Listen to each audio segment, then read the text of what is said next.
ఈ రోజే డౌన్లోడ్ చేయండి. మీ ఫేవరెట్ షోస్ చూడండి.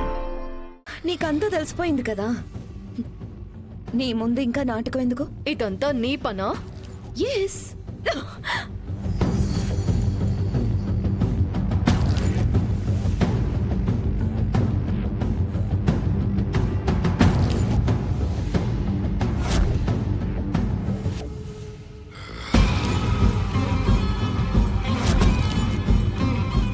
ఎందుకు చేస్తున్నావు ఇలా?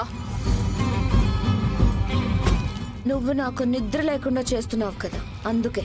అంటే ఆడది ఆస్తులు పోయినా బంగారం పోయినా భరించగలదు, కానీ తను మనసు పడిన వాణ్ణి ఇంకో ఆడది పెళ్లి చేసుకుంటే భరించలేదు. మామూలుగానే మిమ్మల్ని పక్క పక్కన చూడలేకపోతున్నాను. అది చాలదన్నట్టు శోభనానికి ఏర్పాట్లు చేసుకుంటారా?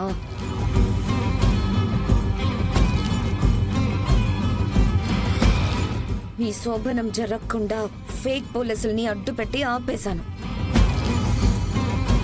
అందుకే తీసుకొచ్చి ఇక్కడ పడేశాను. నిన్ను చంపేస్తాను.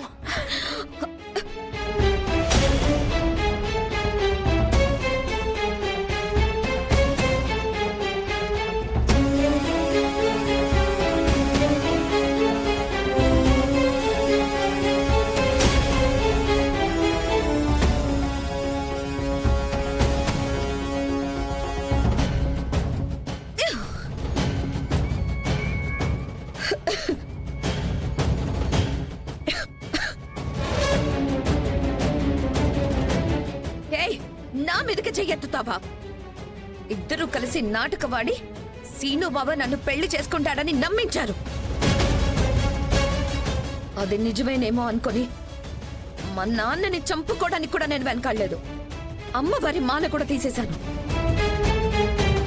కానీ మీరు నన్ను మోసం చేశారు, వెర్రిదాన్ని చేశారు.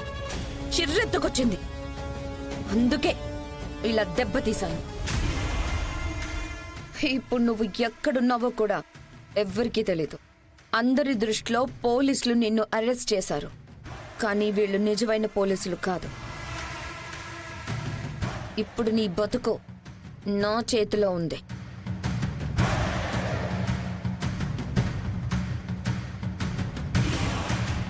నీ రాత ఎలా రాయాలో నేను రాస్తాను. నిన్నిక్కడే పడేసి అక్కడ సీను బావని నా సొంతం చేసుకుంటాను. అది మాత్రం జరగదు. శ్రీను నన్ను కాదని నీ చెయ్యి పట్టుకోడు. నువ్వు బ్రతుకుంటే అలాగే జరిగేదేమో, నువ్వు లేకపోతే ఏం చేస్తాడు? చూడు, శ్రీను బావకి నేను తప్ప ఇంకొక ఆప్షన్ ఉండదుగా. అందుకే నిన్ను చంపైనా సరే శ్రీను బావని నా సొంతం చేసుకుంటాను. చచ్చిపోవడానికి సిద్ధంగా ఉండు.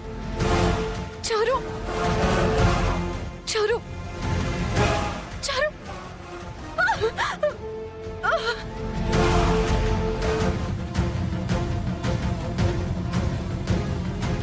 చారు, చారు.